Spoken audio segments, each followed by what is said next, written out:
Santa Cruz de nuestros enemigos, líbranos, Señor Dios nuestro, en el nombre del Padre, y del Hijo, y del Espíritu Santo. Amén. Señor mío y Dios mío, creo firmemente que estás aquí, que me ves, que me oyes. Te adoro con profunda reverencia. Te pido perdón de mis pecados y gracia para hacer con fruto este rato de oración. Madre mía Inmaculada, San José, mi Padre y Señor, Ángel de mi guarda, interceded por mí.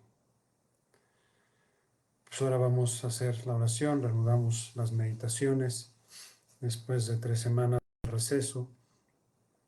Las reanudamos y vamos a cambiar un poquito por el día de hoy la temática. En lugar de seguir comentando el Evangelio de Lucas, que era donde estábamos, pues quería comentar la primera lectura de la misa de hoy, no por otro motivo, sino pues porque me llegó. Y pues hay que hacer oración normalmente de las lecturas de la misa. Es una de las mejores fuentes para hacer oración, y a veces hay lecturas que nos pegan, que nos golpean, y normalmente pues es el Espíritu Santo el que nos quiere decir algo, el que de alguna manera despierta nuestra atención, nuestro interés, y hace que nos demos cuenta de cosas que quizá pues no habíamos de alguna forma ¿no? Lo visto con anterioridad, ¿no? La primera lectura de hoy nos habla del pecado original, de la tragedia del hombre después del pecado, pero termina con una promesa esperanzadora. Por eso he titulado esta meditación como el protoevangelio, como es la primera buena nueva. Eso significa protoevangelio, la primera buena nueva, la primera noticia de que seremos salvados, la primera noticia, la primera, por decirlo así, anticipación de lo que será plenitud en la venida de Jesucristo.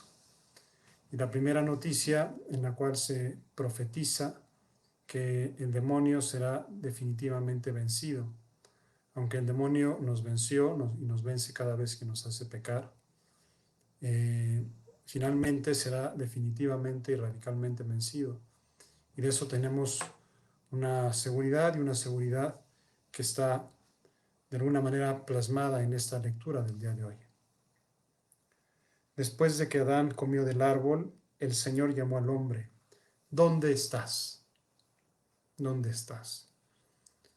¿Por qué? Porque Adán se había escondido de Dios. ¿Por qué? Porque tenía vergüenza de que había pecado. Y le pregunta al hombre: ¿dónde estás? Yo pensaba en esa pregunta: ¿dónde estás?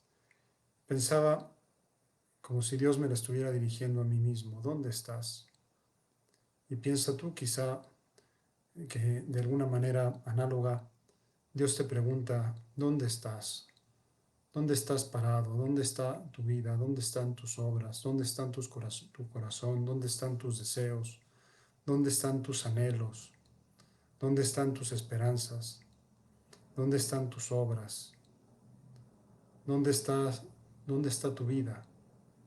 Es como un párate y como mira el piso que estás pisando, y mira la historia de tu vida, el camino que has recorrido. ¿Dónde estás? Aquí el Señor, podríamos decirlo, que lo dice con un tinte de amargura. ¿Por qué? Porque sabe que el hombre se está escondiendo de Él, y le duele a Dios porque nos quiere. ¿Dónde estás?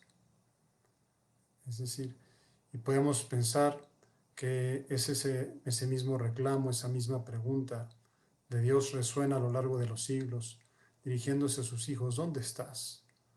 Cuando estamos en guerras, cuando estamos en divisiones, cuando estamos en problemas. Ahora me imagino, por lo menos pienso en las personas que me siguen de México y del Perú, pues que habrán podido votar, ¿no? Y en los dos países es una votación muy delicada.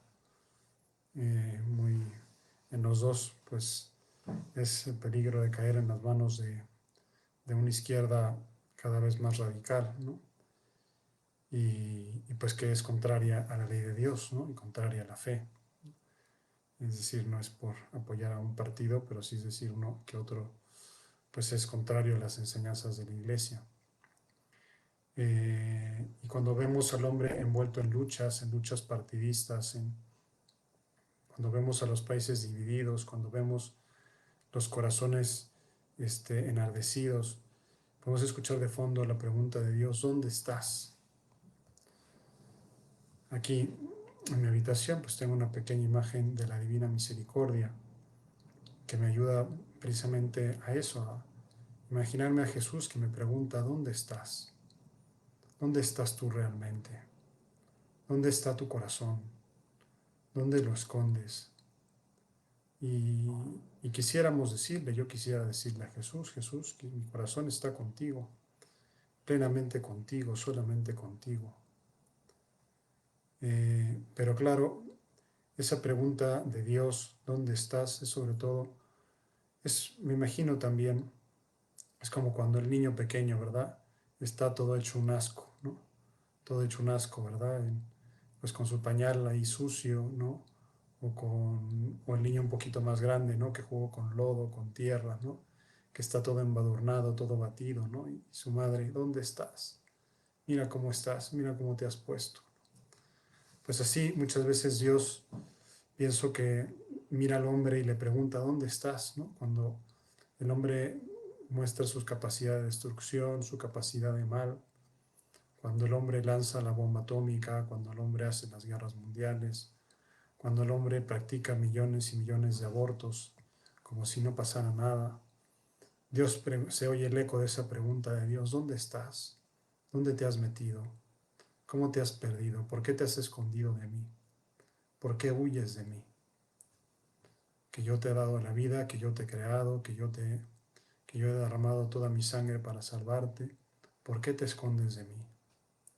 Es la pregunta que Dios nos hace y que pues por lo menos resuena en el fondo del alma y decir: ¿dónde estoy con mi vida? Y si de casualidad no me escondo también un poco de Dios, no esquivo un poco sus exigencias, no le saco la vuelta un poco a su cariño. En el fondo, sus preceptos no son otra cosa que cariño. A veces yo puedo como no verlos muy claro, pero es cariño de Dios por nosotros. ¿Dónde estás? Y esa pregunta de Dios: ¿dónde estás?, que se dirige al hombre que está dominado por los vicios, ¿no? Dominado por el alcohol, dominado por las drogas, ¿m? Destruido por la adicción al sexo, por la adicción a la pornografía. ¿Dónde estás? Mira cómo te has puesto. Mira, yo que te he creado a mi imagen y semejanza, y mira tú cómo te has puesto. O el hombre que se ha dejado vencer por el afán del poder, ahora que vemos las elecciones y tanta gente que busca el poder, ¿no? O el hombre que vende su alma por ganar más dinero y que convierte en su Dios al dinero, al ídolo. Y sin embargo, todas esas personas son creadas a imagen y semejanza de Dios. Y a todas esas, igual que a Adán, Dios les pregunta: ¿dónde estás? Mira dónde estás, date cuenta de tu error, rectifica. Él contestó: oí tu ruido en el jardín y me dio miedo, porque estaba desnudo y me escondí. El Señor le replicó: ¿quién te informó de que estabas desnudo? ¿Es que has comido del árbol que te prohibí comer? Adán respondió: la mujer que me diste como compañera me ofreció del fruto y comí. Es también como otra constante que nos pasa a todos, ¿no? Que buscamos excusas, excusas, excusas para nuestras faltas, excusas para nuestros errores. Siempre cuando hacemos algo mal, los culpables no somos nosotros, siempre hay otro, ¿no? Como que olvidemos la responsabilidad personal de nuestros actos, como que nos pesa demasiado nuestra libertad. Entonces Adán le echa la culpa a Eva: la mujer que me diste como compañera me dio del fruto y comí. Es decir, el paquete lo tengo yo y se lo paso a Eva. No, ese fue Eva. Eva fue la que me causó, ¿no? El Señor le dijo a la mujer: ¿qué es lo que has hecho? Ella respondió: la serpiente me engañó y comí. Nuevamente la excusa, no fue: yo te desobedecí, yo tuve recelo, yo quise ser como tú, pero sin respetar tus mandamientos. Yo quise ser como Dios, me ganó la ambición, me ganó la tentación del orgullo, me ganó la tentación de la autoexaltación, me ganó la tentación del poder, me ganó la tentación de la desconfianza de ti, desconfié de ti, pensé que me estabas engañando y por eso comí del fruto. No es como, pues, ¿qué es lo que realmente fue, no? Obviamente la serpiente sedujo a Eva, ¿no? Y obviamente Eva fue la que le convidó a Adán, ¿no? Y obviamente el torpe de Adán, sin decir nada, también se comió, dijo, pues me lo da Eva, pues ya, maravilloso, ¿no? Oye, no se puso a pensar, oye, Dios nos prohibió comer de este árbol, ¿no? Adán lo sabía perfectamente, igual que lo sabía perfectamente Eva. Pero, pues son esas cosas que se repiten, ¿eh? Digamos que el pecado de Adán y Eva de alguna manera se repite continuamente en la historia. Y de alguna manera nosotros primero pues somos seducidos por el pecado y luego cuando hemos pecado nos da vergüenza y nos queremos esconder de Dios. ¿Cuántas veces, como decía San José María, el demonio que nos quita la vergüenza para pecar nos la devuelve para confesar?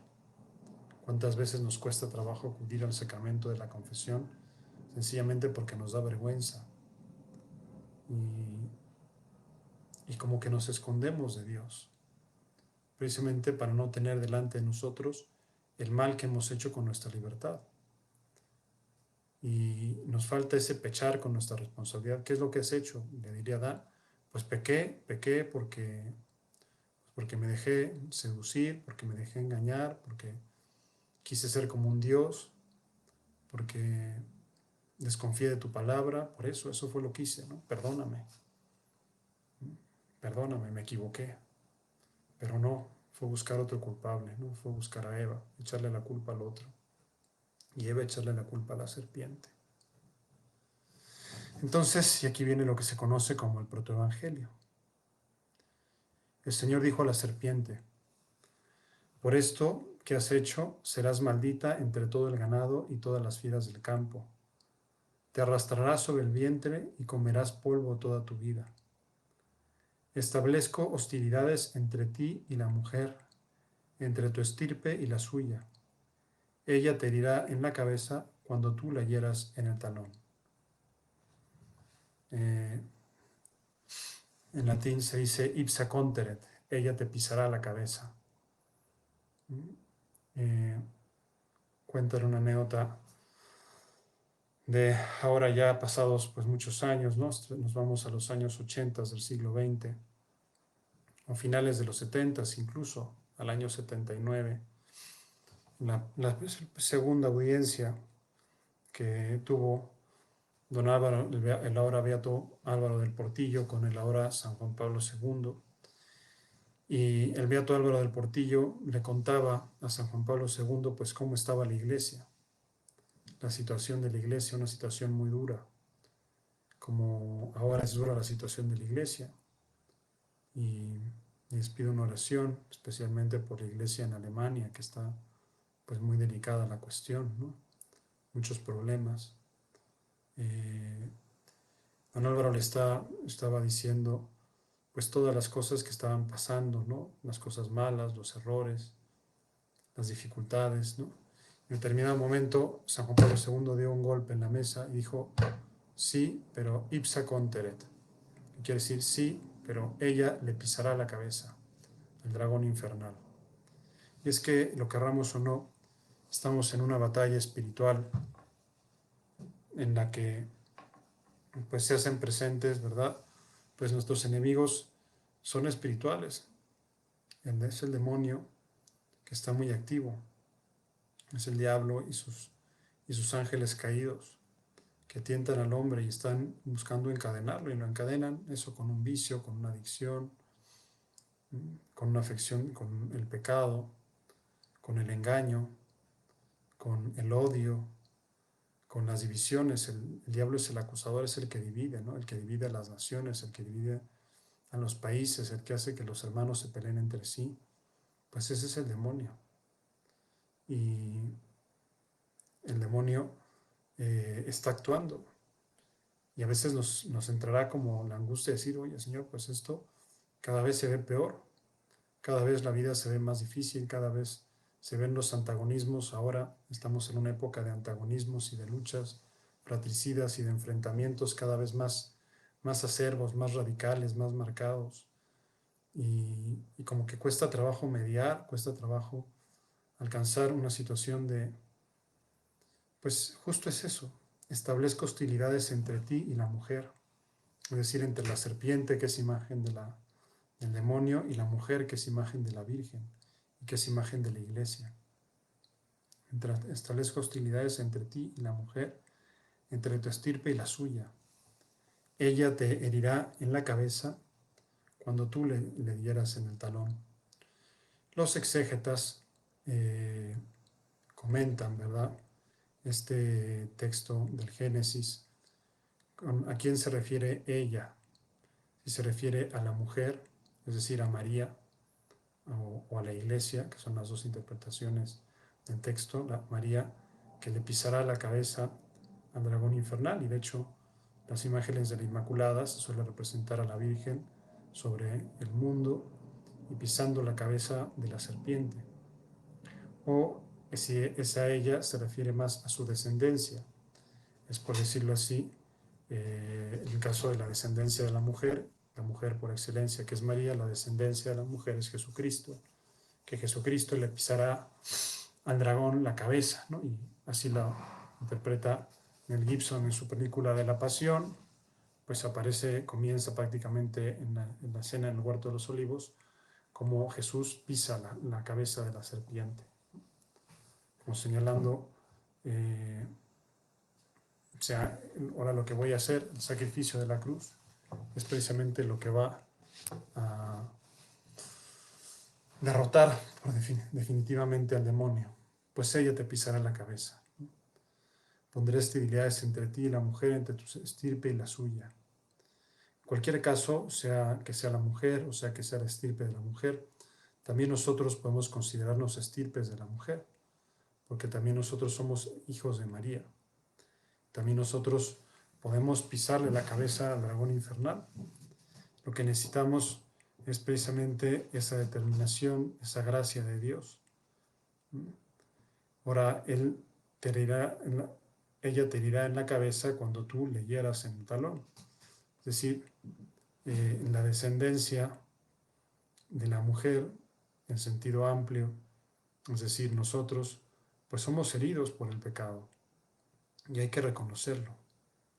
Hay que reconocer la realidad del pecado en nuestra vida, precisamente para liberarnos de él. Lo primero que tenemos que hacer para resolver un problema es reconocerlo. Adán y Eva se escondieron. Su reacción ante el pecado fue esconderse, cuando lo lógico habría sido ir y presentarse a Dios y decir: Señor, pequé, te ofendí, falté a lo que tú solo me habías dado un precepto, solo me habías dado una indicación, y bueno, esa única indicación que me diste la rompí. Y la rompí porque me dejé engañar, y la dejé engañar por mi ambición desmedida y por mi desconfianza en ti, desconfié de ti.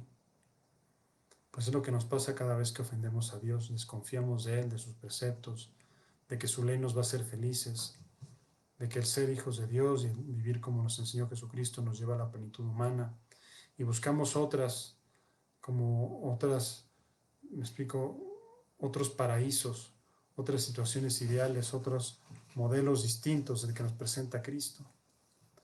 Y pues no, digo, esos modelos no nos van a hacer felices, no nos van a dar la plenitud, no nos van a hacer crecer como personas. Pero bueno, eso que hizo Adán lo hacemos nosotros una y otra vez cada vez que pecamos. A veces se oye a la gente lamentarse: oye, si Adán hubiera comido del árbol, si Eva no se hubiera dejado engañar. Bueno, pues si no hubieran sido Adán y Eva, pues quizá hubiéramos sido tú y yo. ¿Cuántas veces nos hemos dejado seducir por el pecado? ¿Cuántas veces nos hemos dejado engañar?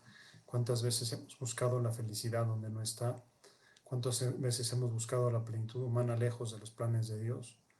¿Cuántas veces hemos ido en sentido inverso? Por eso esa pregunta de ¿dónde estás? Nos viene muy bien. ¿Sí? ¿Dónde estoy parado ahora? ¿Dónde estoy parado realmente con mi vida? ¿Estoy del lado de Dios? ¿Estoy con Dios? Tengo un buen amigo judío que que siempre que se despide de mí me dice con esa frase, ¿no? Con Dios, ¿no? Vamos con Dios, como una manera de bendición. Bueno, pues eso es lo que nosotros eh, podemos, eh, podemos de alguna manera como reflexionar, decir, Señor, ¿dónde estoy parado? ¿Dónde estoy parado? Quizá a veces nos entraría un poquito ante ese dónde estás, pues reconocer, Señor, estoy muy lejos.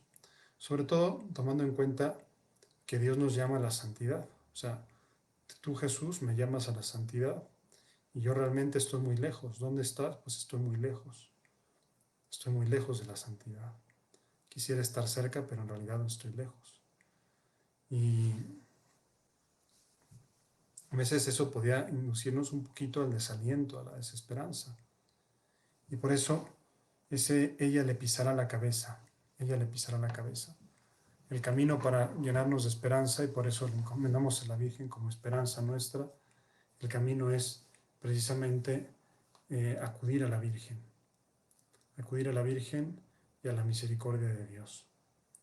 La Virgen Madre de Misericordia, que ya ha sido incluida esa ejaculatoria nueva por parte del Papa Francisco y que viene muy bien, Madre de la Misericordia, porque necesitamos mucha misericordia de Dios.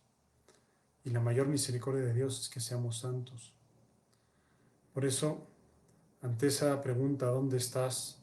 Pues no es para descorazonarnos, no es para desalentarnos, no es quizás para reconocer, sí, Señor, pues estoy todavía muy lejos de la meta, estoy todavía muy lejos de ti. Me falta mucho para parecerme, aunque sea un poquito, a Jesucristo. Me falta mucho para serle plenamente fiel, como quisiera serle fiel. Hay muchas cosas en las que todavía no le soy plenamente fiel. Quisiera serle plenamente fiel en todo. Pero confío en la Virgen. Confío en que ella le pisará la cabeza al dragón infernal. Y me agarro fuertemente a ella y a la misericordia de Dios. En este sentido, pues es muy bonito el salmo responsorial que dijimos la misa de hoy. Dice, del Señor viene la misericordia, la redención copiosa. Y después es el salmo responsorial, es uno de los salmos más bonitos, sí, uno de los salmos más bonitos de todo el Salterio, que se llama el de Profundis, ¿no? Desde lo hondo o desde lo profundo a ti grito, Señor. Señor, escucha mi voz. Estén tus oídos atentos a la voz de mi súplica. Si llevas cuenta de los delitos, Señor, ¿quién podrá salvarse? Pero de ti procede el perdón y así infundes respeto, ¿no? Si llevaras el cuento de los delitos, si llevaras la cuenta de los delitos, Señor, ¿quién podrá salvarse? Es reconocer, pues que tenemos que ante esa pregunta de ¿dónde estás?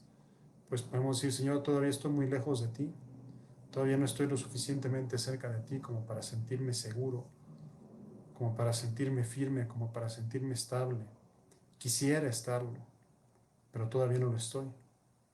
Quisiera estar con esa seguridad, con esa certeza, pero me falta. Bueno, pues por eso tengo esa confianza de que no llevas la cuenta de los delitos, porque entonces nadie podría resistir, nadie podría salvarse. ¿No? Pero de ti procede el perdón, de ti procede el perdón. Eso nos da como esperanza, es decir, quizás estoy lejos, pero de ti, Señor, procede el perdón. Y claro, ante esos espectáculos, a veces lo doloroso de ese donde estás, digamos que lo podíamos ver en plan personal o en plan social, en plan eso de nuestra nación, de nuestro país, y como si Dios nos dijera dónde estás, y podemos decir, Señor, estamos muy lejos de ti, estamos muy, muy lejos de ti, estamos, como se dice vulgarmente, en el hoyo y cavando, y podría venirse abajo nuestra esperanza. Y precisamente mirando a María y a aquella que le pisa la cabeza a la serpiente, sabemos que no es así. O sea, que nunca tiene que estar del todo perdida la esperanza, aunque a veces las cosas no salgan como nos gustaría que salieran, aunque a veces las cosas pues me explico, no lo que nosotros esperábamos. Mi alma espera en el Señor, espera en su palabra. Mi alma aguarda al Señor más que el centinela a la aurora. Pues es el camino que nos queda, es ese, el tener la esperanza puesta en Dios. Y si le tenemos devoción a la Virgen, ella nos ayudará a tener nuestra esperanza puesta en Dios. Ella que es madre de la pureza y de la bendita esperanza, nos va a ayudar a que nuestra esperanza esté anclada, ¿verdad? La imagen típica de la esperanza es el ancla, la que nos da seguridad, la que nos ata a nuestro Señor Jesucristo. Pues que nuestra alma aguarda al Señor más que el centinela a la aurora. Aguarda Israel al Señor como el centinela a la aurora, porque del Señor viene la misericordia, la redención copiosa, y Él redimirá a Israel de todos sus pecados. Pues Él redimirá también a nuestro pueblo de todos sus pecados. Estoy pensando ahorita pues en el caso de México, ¿no? La grave situación de corrupción, la grave situación de violencia que afecta a nuestro país y pues no somos los únicos, pero sí es una situación muy, muy dura, ¿no? Y bueno, pues no nos queda muchas veces sino procurar ser buenos ciudadanos, el haber ido a votar hoy. Pues a cada quien le habrá costado, a mí me costó una cola de hora y media poder votar, pues daba gusto ver tanta gente que cumplía con su deber cívico, sobre todo aquí que no es obligatorio, aquí que es voluntario el voto, ¿no? Pero daba gusto ver gente y gente mayor también haciendo como ese esfuerzo, pues como una señal de esperanza, ¿no? Decir, bueno, ¿qué nos queda? Pues ser buenos ciudadanos, trabajar nosotros, y así habrá un pillo menos en el mundo, y confiar en que el Señor ordenará las cosas del modo en que Él sabe, de la manera en que Él sabe. Lo que no sabemos es si en un futuro próximo o lejano, si lo veremos con nuestros ojos de la carne o lo veremos ya en la vida eterna. Pero la actitud nuestra es eso, la confianza en el Señor. La confianza en el Señor. ¿Por qué? Porque Él pisará la cabeza, la descendencia de la mujer, es la que pisa la cabeza del dragón infernal. Ahora, hay que reconocer la obra del dragón infernal. A veces la vemos en el mundo. La vemos en el mundo cómo actúa, sembrando esas divisiones, sembrando esos antagonismos, esos odios, dividiendo países, sociedades. Pues todo eso es obra del demonio, todo lo que sea división. En cambio, todo lo que sea generar unidad es obra de la gracia. Y lo vemos en la sociedad y lo vemos en nuestro interior. Todo lo que nos separa de los demás, todo lo que pues no es de Dios, ¿no? Sobre todo lo que separa las familias, todo lo que separa los matrimonios, no es de Dios. Y cuando veamos con tan claridad, ¿verdad?, la obra del demonio, pues que está separando una familia, que está separando una sociedad, que está separando un país, pues hay que acudir con mucha mayor insistencia a la Virgen, con esa fe, diciendo, Madre nuestra, ipsa conteret, tú le pisarás la cabeza al demonio. Mírala cómo está activo, mira cómo está inquieto, mira cómo está envenenando los corazones, las mentes, las almas de las personas. No permitas que se salga con la suya. Pues vamos a poner nuestra esperanza en plan personal y en plan social, en plan incluso universal, cósmico, ¿verdad? Nuestra esperanza en las manos de María, que son las mejores manos, las manos de la Virgen, ya que ella o su descendencia, ya que ella o Cristo le pisará la cabeza al dragón infernal, que es verdad que notamos como el dragón pues nos muerde en el tobillo, en el calcañar, ¿no? Notamos la herida del pecado en nuestra vida y en nuestra sociedad y en nuestro mundo, pero por encima de esa herida está la pisada de la Virgen, la pisada de Jesús, que destruyen definitivamente la acción del demonio. Y esa es nuestra esperanza, y esa es nuestra seguridad, y esa es nuestra tranquilidad en nuestra vida, la que nos lleva a seguir luchando, a seguir intentándolo, aunque ante la pregunta ¿dónde estás?, tengamos que reconocer con humildad, Señor, todavía estoy muy lejos de ti. Te doy gracias, Dios mío, por los buenos propósitos, afectos e inspiraciones que me has comunicado en esta meditación. Te pido ayuda para ponerlos por obra. Madre mía Inmaculada, San José mi Padre y Señor, Ángel de mi guarda, interceded por mí. Bueno, pues si pasan la voz de que ya reanudamos las meditaciones, mañana en principio la tendremos a la misma hora y por el mismo canal. Que Dios los bendiga. La bendición de Dios Todopoderoso, Padre, Hijo y Espíritu Santo, descienda sobre ustedes y permanezca para siempre.